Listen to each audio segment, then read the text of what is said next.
Hello, I am David, a man shaped by silence, long walks, and the forgotten corners of this city. You probably wouldn't notice me if you passed me on the street. I don't speak much, I don't dress to impress, and I don't seek attention.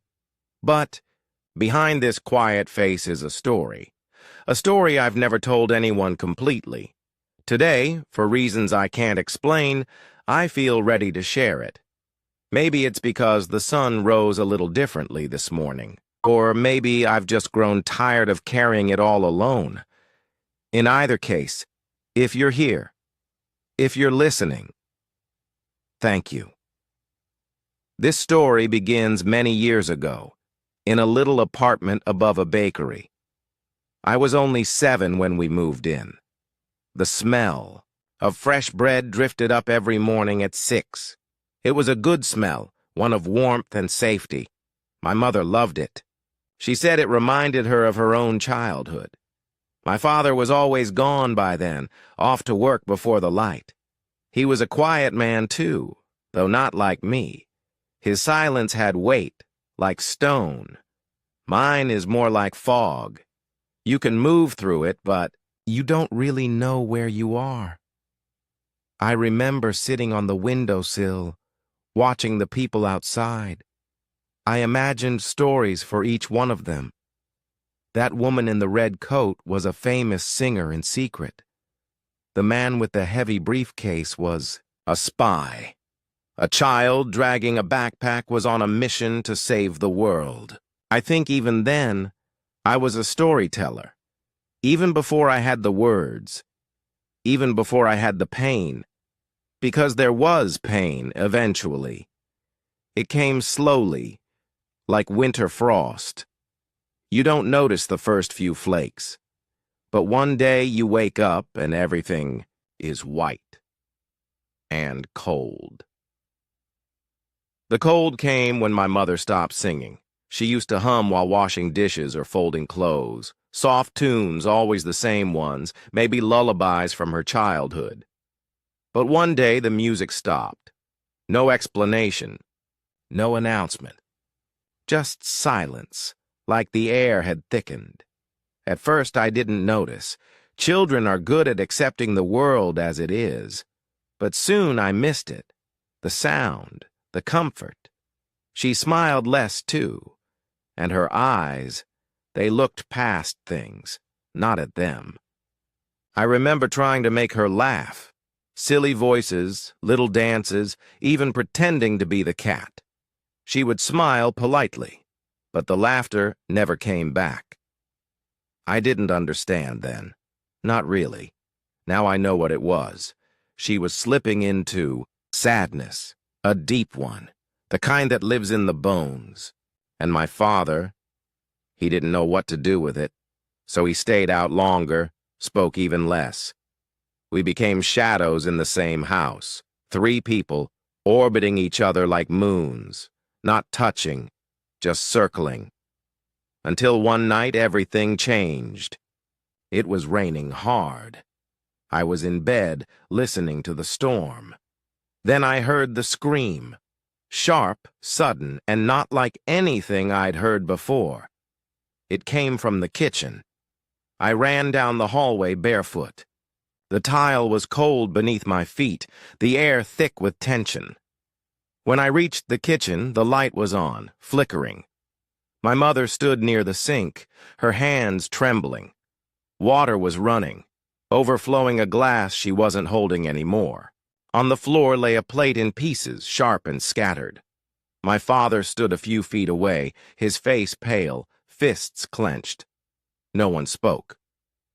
The scream still echoed in my ears, even though her mouth was now closed. She looked at me, and for the first time, I saw a stranger.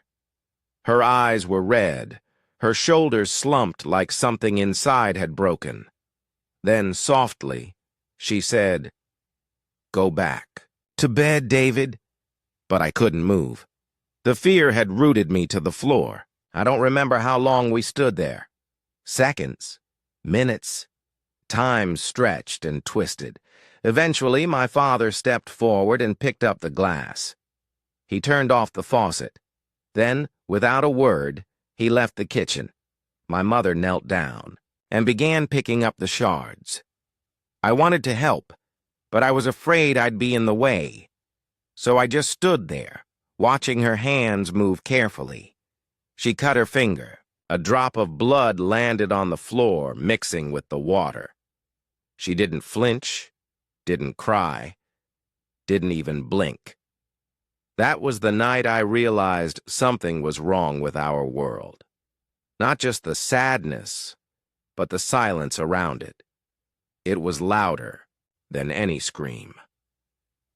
The next morning, everything was back in place.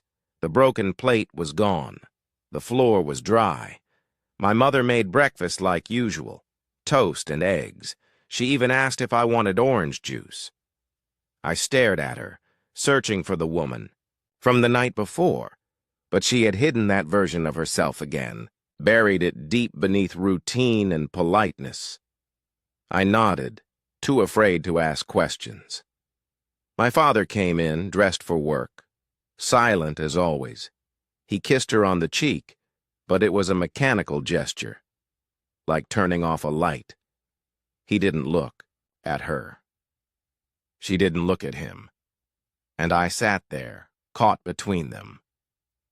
3 people in one room, but miles apart. It stayed that way for a long time, like we were acting in a play with a script we couldn't change. I learned to smile at school, laugh with friends, but inside, I was always listening for footsteps, waiting for another scream. One never came. Instead, everything just got quieter, like someone had turned the volume down on our lives. Years passed, and we kept living in that silence. I became a teenager, got taller, grew into my own quietness. Teachers said I was thoughtful. Girls said I was mysterious. But really, I just didn't know how to talk about what was inside, because I didn't even understand it myself. Not then. But I would, eventually. I was 17 when my mother disappeared for the first time. Not literally. She didn't run away or vanish in the night. But one morning, she just didn't get out of bed. She lay there, eyes open, staring at the ceiling. I tried to talk to her. She nodded but said nothing. She didn't eat, didn't move much. She wasn't asleep, just absent. I told my father. He stood in the doorway for a long time. Then he said, "She needs rest," and walked away. Rest, I thought. That's not what this is. But I didn't know how to say it out loud. So I stayed home that day, sat next to her for hours, tried reading aloud, tried playing her favorite songs. She blinked. Sometimes she looked at me, but she wasn't really there. It lasted 3 days. On the 4th, she got up, made coffee, washed her face, went on like nothing happened. And we all pretended again that this was normal. But a crack had opened in my mind. A realization. This wasn't just about sadness. It was about survival. And pretending was part of how we survived. That summer I started walking at night. I couldn't sleep. Not really. My dreams were full of broken dishes and silent kitchens, so I would slip out after midnight and wander the streets. Our neighborhood was quiet at that hour. Just the occasional car or barking dog in the distance. I found comfort in the stillness, in the way the moonlight made everything silver. It felt honest, more real than daylight. One night, I found myself at the park 2 miles from home. I sat on a swing and looked up at the stars. It was the first time I cried in years, and it wasn't loud or dramatic. Just tears, falling slowly, like the sky was leaking through me. I didn't even know why. I was crying at first, but then I realized it was because I felt helpless, like a bystander in my own life, like a passenger on a train I didn't choose. I was angry, too, at my father for his distance, at my mother for her vanishing, at myself for not being able to fix anything. I wanted to scream, but all that came out was a whisper into the wind. Why me? The swing creaked softly. No one answered, but something shifted that night, something small. I didn't know it then, but that was the beginning of becoming someone new, someone who wouldn't just survive, but live. After that night at the park, I kept walking. Every evening, just after dinner, I'd leave the house.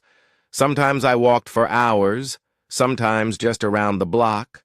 I didn't always have a destination, but it felt good to move, to breathe air that didn't smell like fear or silence. Sometimes I'd sit at a bus stop and watch strangers. I'd wonder where they were going, who they loved, what they'd lost.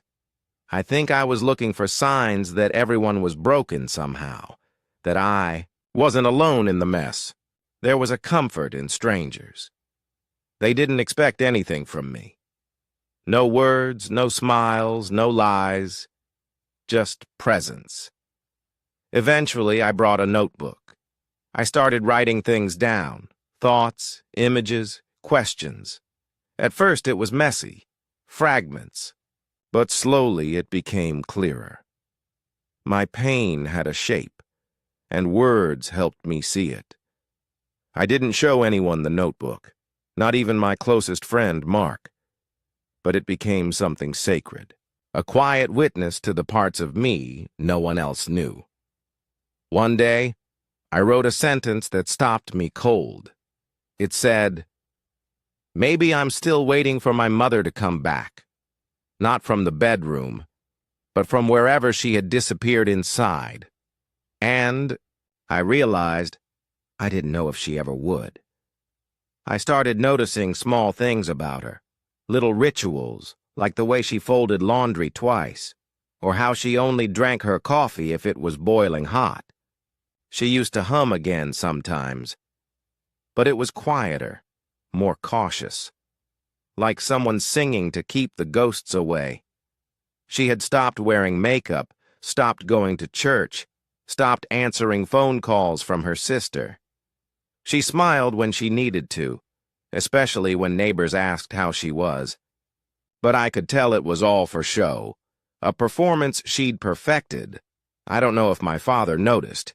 He worked longer hours now, came home tired, ate dinner in silence, went to bed early. They spoke only in logistics, groceries, bills, weather, nothing more. I once asked her if she was happy. She looked surprised, like the question didn't belong in our house. Then she said, "Happiness is a luxury," and walked away. That sentence stayed with me. It sounded like a confession, or maybe a warning. I began to wonder, would I grow up to be like her? Smiling on the outside, fading on the inside, pretending it was all enough. Mark was the only person I trusted back then. He was loud, funny, and full of life. Everything I wasn't. We met in 8th grade and somehow just clicked. He didn't ask too many questions, and he never judged my quiet. With him, I felt like I could breathe. He'd come over after school, sometimes. We'd play video games, eat junk food, talk about everything and nothing. He didn't know the full story, but he knew enough to understand I carried something heavy. One night we sat on my porch watching the stars. He asked, "Do you ever think about just leaving?" I said, "Every day." He nodded like he understood. Then he said, "When you do, take me with you." That made me laugh. The real kind. And for a moment, I forgot everything. I forgot the silence behind my front door. I forgot the broken pieces inside me. I was just a boy on a porch next to his best friend. I think that's when I realized something important. Even one person can save you from drowning, just by sitting with you while you sink. Mark didn't fix me, but he reminded me I was still here, still human, still capable of joy, even if it was brief. Senior year came faster than I expected. Suddenly, everything was about the future. College. Careers, leaving home, everyone had plans, except me. I couldn't imagine tomorrow. I was still trying to survive today. Teachers asked what I wanted to study. I said, writing. But I wasn't sure. It felt selfish almost, like dreaming too big was dangerous. Still, I applied to 3 colleges. I didn't tell my parents, didn't want to hear the disappointment or the confusion. When the first acceptance letter came, I cried in the bathroom, not from joy, but from fear, because leaving meant change, and change meant risk. But staying felt like slow death. I showed the letter to Mark. He hugged me so hard I couldn't breathe. "Dude, this is it," he said. "You're getting out." I nodded, but part of me wasn't sure. What if I left and nothing changed inside? What if I took the silence with me? What if I was already too broken to begin again? Those questions haunted me, but something deeper whispered, "Go anyway." I left home on a gray morning in August. The sky looked heavy, like it might rain, but never did. My mother helped me pack the car. She folded every shirt like it was a goodbye. My father stood on the porch, arms crossed, saying little. He gave me an envelope and said, "For emergencies." Inside was $300 in cash. He didn't hug me, but he nodded, and in his own way, that meant something. My mother cried, quietly, as I closed the trunk. I hugged her for a long time, long enough to remember her smell, lavender and soap, long enough to feel like maybe she didn't want me to go, or maybe she did because she couldn't leave herself. I didn't know. Mark was waiting in his car, ready to follow me. We had promised to meet again at the state line. As I pulled out of the driveway, I looked back. The house looked smaller than I remembered, the curtains still, the door shut, like nothing had happened there, like no one had ever screamed. But I carried it all with me, the quiet, the notebook, the fear, and something new, the tiniest seed of hope. College was overwhelming, so many people, voices, colors. It felt like being thrown into a river with no map. But I kept my head above water. I went to classes. I wrote every day, sometimes just a line, sometimes pages. I joined a writing group, read my work aloud for the first time. My hands shook, but when I finished, people clapped. Not politely, genuinely.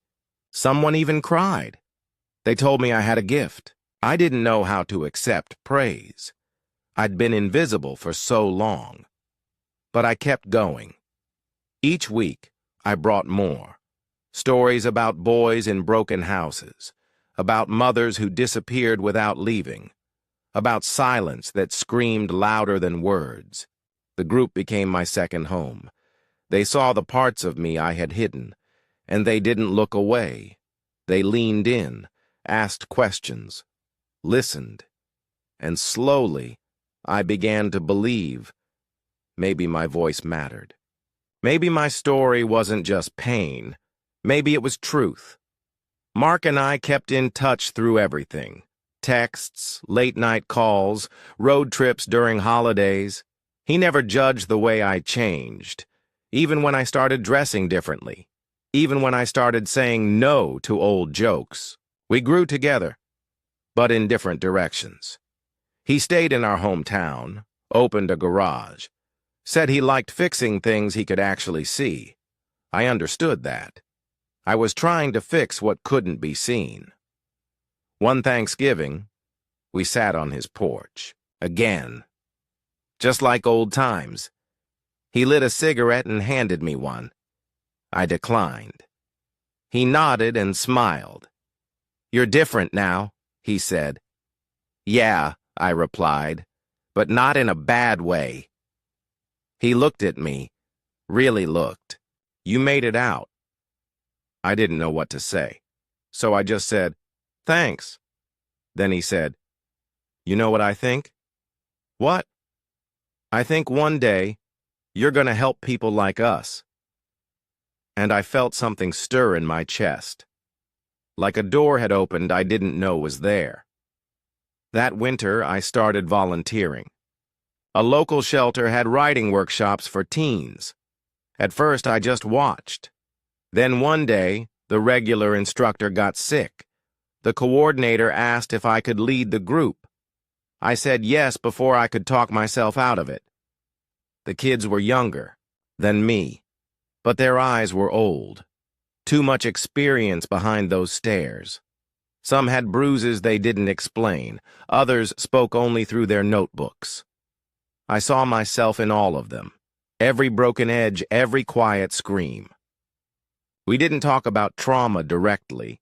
We wrote about monsters, about houses with no doors, about shadows that followed us home. And somehow it helped.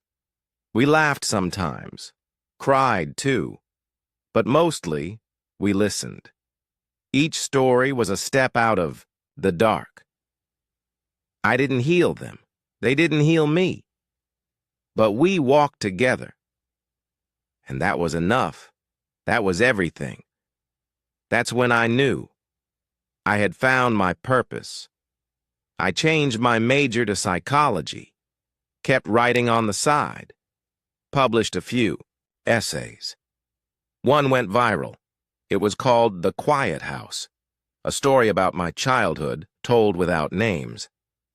Thousands of people shared it, commented, messaged.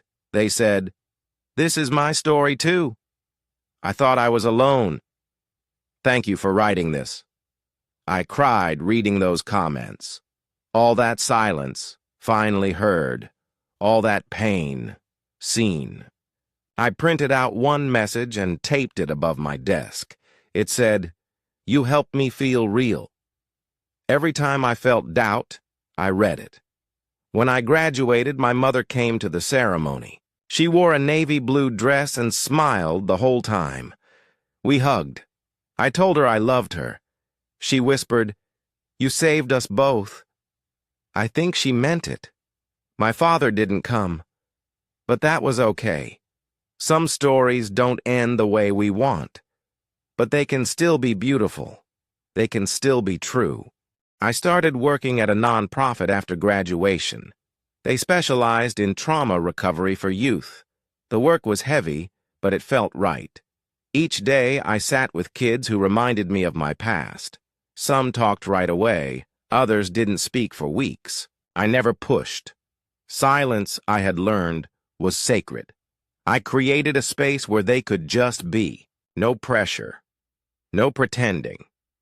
Just breathing. Just surviving. Eventually, stories would come. Little by little through drawings or journals. Sometimes in the way they looked at me. Like they knew I understood. I didn't give them advice. I didn't promise happy endings. I just listened. That was enough. One girl wrote a poem called Rooms Without Light. She said it was about her childhood. I asked if she wanted to read it aloud. She said no, but handed it to me. As I read, my hands shook. It was raw, honest, beautiful. When I finished, she said, "I want to be like you." I smiled and said, "You already are." She didn't believe me yet, but one day she would. I was sure of it. Years passed. The boy who once lived in silence was now a man who spoke for others. I started giving talks at schools and conferences, sharing my journey, not as a hero, but as someone who made it through. People asked how I healed. I said, I'm still healing. They asked how to help someone in pain. I said, stay. Just stay. Sometimes presence is the only medicine. Sometimes silence is sacred. One time after a speech, a woman approached me. She was in her 50s with tears in her eyes. She said, I've been silent for 30 years. Tonight you gave me permission to speak. We hugged without words. It was one of the most powerful moments of my life. I thought about my mother, about how long she stayed quiet. I hoped someone had done the same for her. I hoped, maybe, she had found her voice too. The cycle of silence only ends when someone dares to speak.